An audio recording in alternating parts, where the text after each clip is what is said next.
A mí me gusta mucho la perspectiva y desde luego siempre es muy atractivo tratar de adivinar cuál es el futuro.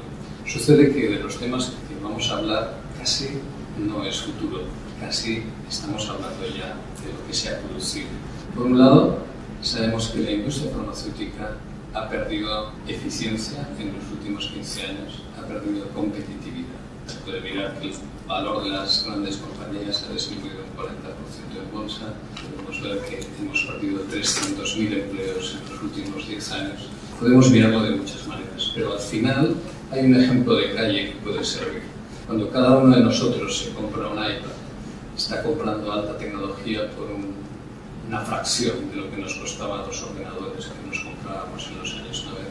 Pero cuando estamos comprando un medicamento de nueva generación, estamos pagando mucho más que lo que estábamos pagando por un medicamento de nueva generación hace 10 años o hace 15 años. Hay que transmitir, hay que explicar a la sociedad el por qué sucede eso. Lo que tenemos es el peligro de que el sistema sea absolutamente insostenible.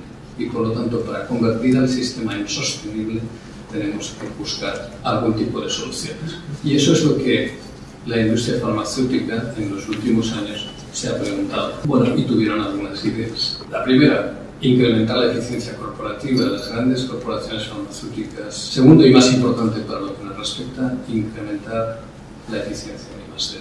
Y eso no lleva a otra cosa que a cambiar radicalmente el modelo de investigación. Finalmente, para garantizar la sostenibilidad del sistema, necesitamos también el ámbito regulatorio evolucione. En el primer punto, recordar las masivas fusiones que han tenido lugar en el sector. Ha sido un proceso en los últimos 15 años absolutamente masivo. No es casual que si analizamos las últimas adquisiciones o fusiones, veamos como Pfizer, con una predicción de un 30% de erosión, haya comprado Wyeth, que tenía una predicción del 8%. ¿Y eso para qué? ¿Han servido esas fusiones masivas y continuas para generar las sinergias que nos anunciaron que existirían? Probablemente no. Lo que han servido ha sido para sostenerse en el mercado, para no deteriorarse su cuota de mercado de forma significativa. Este primer renglón ha servido para lo que ha servido y desde luego no nos va a garantizar la supervivencia del sector. ¿Qué podemos decir respecto al cambio de modelo? En el año 96, Jürgen Drews, que es una persona ahora ya retirada, antiguo director de investigación de Hoffmann La Roche, ya anunciaba que dentro de las grandes corporaciones farmacéuticas no se podía hacer investigación o que no era un ambiente propicio para hacer investigación. En el año 75 el paradigma era más o menos este. La industria farmacéutica vivía absolutamente aislada y autosuficiente y la academia vivía completamente aislada y lo hacían por propia voluntad. Pero ese paradigma ha ido cambiando de manera progresiva. La aparición del fenómeno biotech en Estados Unidos en los años 80 ha propiciado que poco a poco esas biotech fueran ocupando un puesto que se ha denominado, que se ha dado en llamar Discovery Industry, y que no es otra cosa que hacer de bisagra entre el ámbito académico y la gran corporación farmacéutica. En estos momentos podemos predecir que las grandes corporaciones farmacéuticas van a retener el know-how, pero que ya tienen, digamos, poco protagonismo en lo que es el proceso de descubrimientos, en lo que es el proceso de valoración o valorización inicial de un producto. El fenómeno continúa. Lo que estamos viendo es una progresiva fragmentación en la cadena de valor y la aparición de compañías que se ubican digamos, en la primera eslabón de la cadena. Y llegamos al 2011 y un responsable de innovación de Glaxo nos dice que la verdadera innovación ya no sucede dentro de la compañía farmacéutica. Lo dramático es que mucha gente dentro de la industria farmacéutica todavía no se ha dado cuenta. Dentro, a veces el problema tampoco quiere verse. Si escogemos algunas compañías dentro de las top 25 y vemos cuál es el porcentaje de su pipeline que tiene un origen externo, vemos que, excepto Pfizer, que de sus 300 proyectos solo el 26% es externo, en el caso de las demás las cifras rondan el 50% de proyectos. En el 22 de agosto de 2011, la revista Forbes hace una entrevista a Bernard Munoz, que es un exdirectivo de Lilly, le pregunta cómo salvar a la industria farmacéutica y además luego hace pequeños interviews a otros 7 exdirectivos o directivos, que establece una especie de decálogo de 7 medidas para salvar la industria farmacéutica. Una de ellas dice directamente recortar los gastos de investigación y desarrollo. En otra dice rebajar los costes utilizando collaborative research. Y así podemos ir viendo todas las medidas que está sugiriendo. Lo que lleva es a decir que no es rentable la investigación intramuros. Hay que acudir a buscar el descubrimiento extramuros. Al final del artículo se pregunta si hay una manera más barata, menos burocrática de investigación en nuevos medicamentos. Los 7 entrevistados desde luego dicen que sí y apuestan por esta vía. Que la colaboración es necesaria viene ilustrada por este artículo que se publicó en Nature Reviews en el 2008 y que recoge una serie de proyectos que fueron llevados hacia adelante solo por biotech, mediante alianzas biotech-pharma, solo por pharma.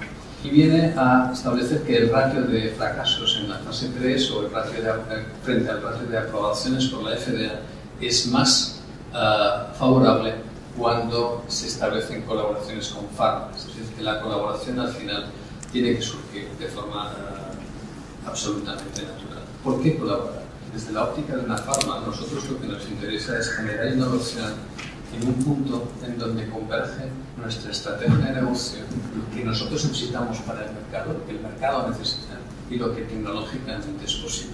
La ampliación de este espacio es lo que va a generar más posibilidades.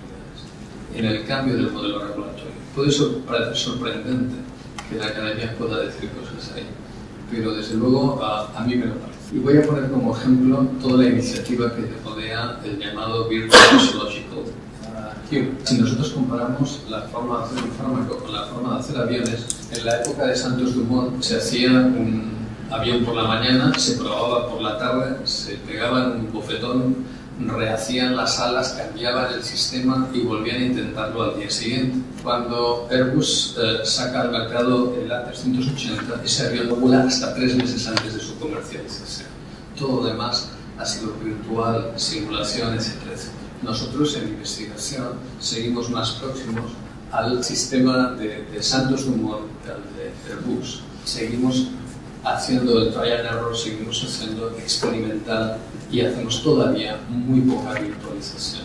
El proceso actual tiene muy poca componente in silico, mucha componente de laboratorio. Se trata de idealmente llegar a un proceso en el que la componente de laboratorio y la componente web sea el mínimo posible y que regulatoriamente esto acabe estando validado y acabe siendo suficientemente robusto como para que las autoridades regulatorias nos permitan disminuir el tiempo, reducir el coste de la experimentación. Para al final, y esto es lo importante, lograr que esa curva de inversión que es insostenible o que va a ser insostenible en el corto plazo, que logremos cambiar la curva, la forma de la curva de inversión de manera que sea más asequible o más sostenible. Y ahora, como 5 minutos para explicar un poco lo que estamos haciendo desde Ferrer. Ferrer ha creado en este año lo que llamamos el área de innovación en biotecnología. Detrás de este nombre lo que se oculta es una manera de vehiculizar la investigación en colaboración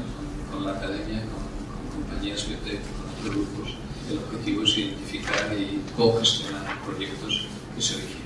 Vamos a lanzar en el próximo futuro algo que nos apetece mucho, que es lo que llamamos FINES, la iniciativa para Working and Excellence in Health Sciences and Therapeutics. Lo que va a ser es la creación de un think tank compuesto por que nosotros podemos tratar de que sean científicos emergentes, brillantes, de edad intermedia, y ahí las definiciones cada uno. En nuestra estrategia hemos tenido que definir cuáles son los entry points, cuándo entramos en los proyectos, cuáles son nuestras áreas estratégicas y cuáles son las plataformas tecnológicas. Y desde luego en una compañía como Ferrer de tamaño medio hemos estado muy atentos a las oportunidades, aunque a veces no estén estrictamente encuadradas dentro de las áreas estratégicas. ¿Por qué compuestos de valor añadido? Solo recordar por un momento que mientras en las agencias regulatorias, si tu compuesto es eficaz y es seguro te lo van a probar. En realidad, en la vida real lo que te dice es que tú has de trabajar con las HTAs. En definitiva, aquí los que van a decidir es que reembolsan el compuesto A o reembolsan el compuesto B, y por tanto que no tiene sentido ir con un compuesto que no tenga, con un medicamento que no tenga claramente ventajas sobre lo que existe. Las estadísticas pueden variar, como todo, pero en definitiva, cada 37 proyectos que se inician, uno tiene probabilidades de entrada al mercado. Estas son las attrition rates o los proyectos que van pasando. Desde el área de innovación biotecnológica en Ferreros nos estamos centrando en proyectos que estén a punto de la prueba de concepto preclínica y los llevamos desde luego hasta la fase 2B. En cuanto a áreas estratégicas, tenemos 4 áreas estratégicas donde Ferrer se desenvuelve: es cardiovascular, CNS, gastrointestinal y dermatología, pero queremos abrir la compañía a 3 áreas que consideramos importantes: oncología y soporte a oncología, oftalmología y antiinfecciosos. Por mi parte, muchas gracias y esto es lo que quería contarles.